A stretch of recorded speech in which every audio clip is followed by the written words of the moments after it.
Hi guys, Kirk and Jay here with Kirk, Giordano Plastering. Today, what I want to show you folks who watch our how-to videos is how we put this together. Now the fella emailed me a picture and he said, gee Kirk, I got several bids to do this and some guys are ranging from a day to 3 days to do this job. How long, if I hired you, would it take you to do it? And he already laughed at himself and I said, well gee, that's a tough question to answer for the other guys, but for me and Jay, maybe 3 hours max. But what you don't see is us going to the material yard, loading up my monster truck with sand, cement, specific cements for the job.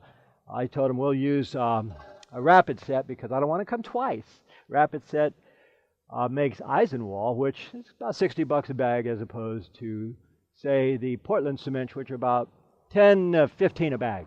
So the idea is we put the scratch on, we let that set, we put the brown on almost immediately, and then you hose it down, hydrate it for this particular material. So when you folks ask, hey, gee whiz, how much you pay your guys, or gee whiz, how long will this project take? I know what it only takes us, not any other folks. So I'm wearing glasses because I didn't do the wire, and a couple weeks ago I was doing the wire and I had a little piece flick in my eye, and guess what? It's still in my eye.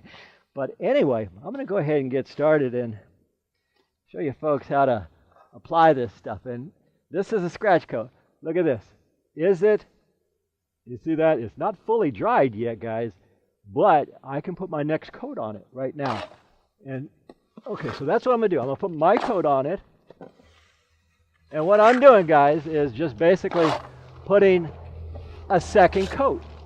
A lot of you folks also comment and say, gee, Kirk, it says one coat. Should we do one coat? Well, I can't do one coat because if I try to put one coat on, it just falls off. You cannot go an inch thick. You can go ½ inch thick up to 6 inches thick, but you can't just go an inch thick at one pass because it happens to want to drop. Even if you fur out the wire excess, you still shouldn't do that, guys. You put on your first coat about ½ inch, then you put your second coat about ½ inch. And I'm kind of working around the elements here. When he said, can you work around the pipes? I thought, sure. This one is mighty close to the house, but we'll make it work. Haven't found anything yet that we can't make work. And by far, this is not nowhere near as difficult as it may appear to some folks. I want to point out, too, on the bottom, this fellow did his own lath. Now notice over there, you can't see it on this side. Notice he put an L flashing. He put a Sikaflex polyurethane caulking under that, and he set that down. That's the way to do it, guys. That way no water can get under there. Smart guy. And I said, hey, that was a good idea. He says, I learned that from watching your videos. I thought, attaboy. Anyway, so what we're going to continue doing here is putting the second coat on. Now, I got the tough part done. Now here, I'm just putting the second coat on.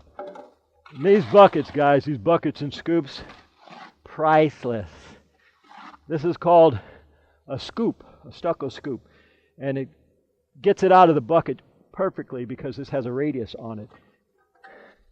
You pull it out of the bucket, it's a lot faster sometimes than just using a board and stand. Now what I'm doing again is the follow-up coat.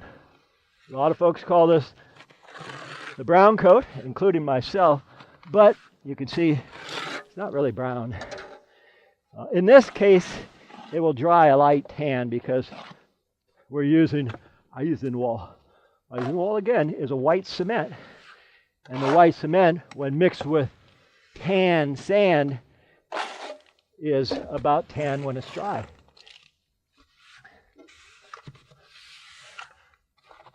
And we get that. And of course, take my square trowel and get these little areas here. And because we've been doing this for a while, notice my hand will be on my knee right here. That just means my arm is tired right now. So I'm pulling it up and I'm using my knee as a backing so I get more strength. Only because we've been doing this for a while today and I'm getting beat up now. You guys might think, well, where does Kirk get those dancing shoes? These blue shoes?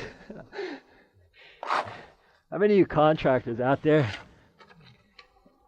go to work and forget your work boots? And then when you get on the job, you have to improvise.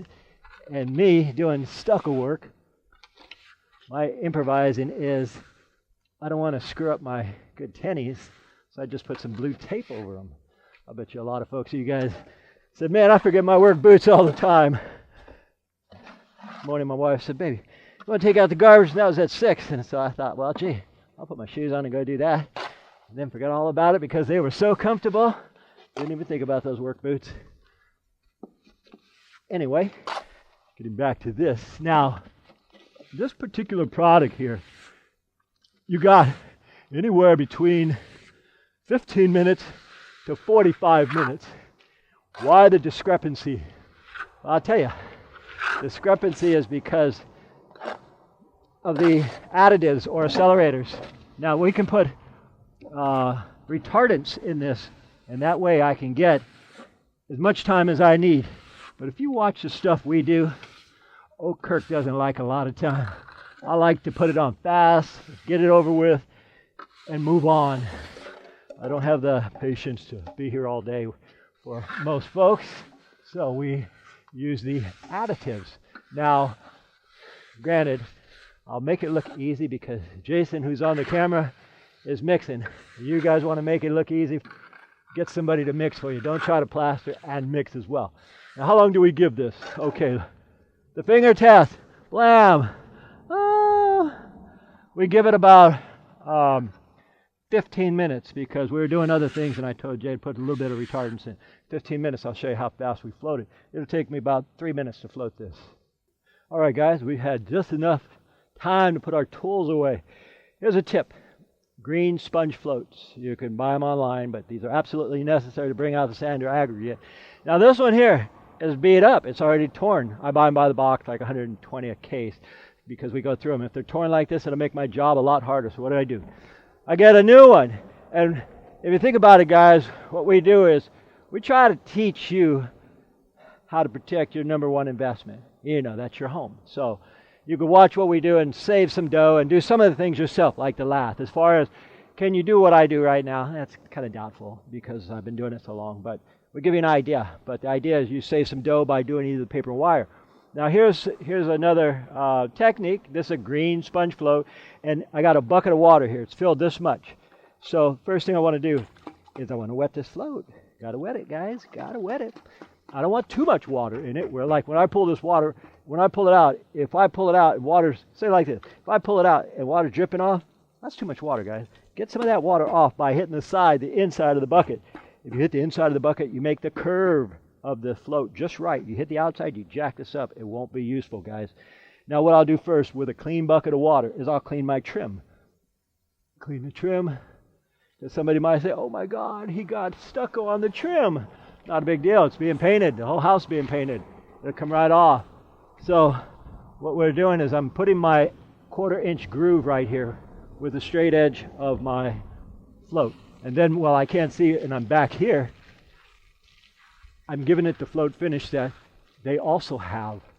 Originally they had a dash, but they've been painted about 20 times, so it turned it into a float finish. Kind of like what you see here. That's been painted so many times, it's kind of a float finish. Now joints are tricky. Well, for newbies, what I'll do here, I got a clean float, so I'm going to clean this electrical box. I'm going to move the float around. Now for the joints, you take your existing float into you take the new float into the existing. See? And depending on the existing finish, if it's really sandy, you use a lot more water. If it's really dry, you use a lot less water. Or you finish off the whole thing and come back with a drier float, and then you hit it again, and that'll take off a lot of sand. I'll show you that at the end, how you could determine if you want to go less sandy. There's some folks say, gee whiz, that's too sandy. I don't have that. I have a lighter finish. Pull these glasses off so I can see what the heck I'm doing in the shade. All right, so what I want to do is, notice I keep pulling up, guys. Why do I keep pulling up? Because if I pull down with this finish, You see that? Hey, Kirk's the man. It will pull it off. So you want to always pull up, guys. Pull it up. Pull it up, go in circles, and what we're doing is we're opening it. We're opening the wall and allowing it to breathe. We want to do that. I'll answer a question a fella asked me yesterday. We did a video and we titled it EFIS and how to shoot on an acrylic elastomeric finish. And the fella said, well, gee, what do you pay your guys? Well, I said, gee, that's kind of personal. What do I pay my guys? So I said, I'll never tell while the sun is shining. But by the way, I pay my guys in food stamps and I pay Lou in beer.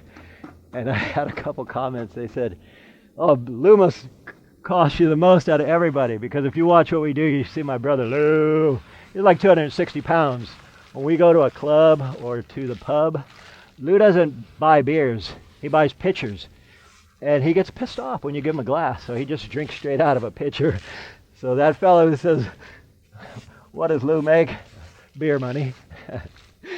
All right, guys. Now I'm putting an end to this right here. We take this and we go straight under here, and remember the same thing applies. I'm taking the new and dragging it into the existing, and I want to clean my flashing. Here's the flashing. Pretty flashing now, and I just take it like so. Okay, now that's done, and that's done. And any of you who are keeping track of how much time, I think that was about an hour roughly by the time we got here, set up and all that stuff. Anyway, guys, live long and plaster. By the way, folks, my dad and I are now members of Amazon affiliates, so if you're looking to buy any of the plastering or construction tools you've seen in our videos and you want to support us in the process, you can check the links below our video, or you can go to our website and get them there. If you have any other questions for tools we don't have linked, email us direct and we'll respond to you then. Once again, folks, we thank you for watching, and I really enjoy all your comments. If you guys like this video, please click the like button down below, and also if you enjoy what we do, subscribe to our channel so we can keep making these videos for you. My name is Kirk. And Jay. We thank you for watching, and from the entire Giordano family, we'll see you on the next one.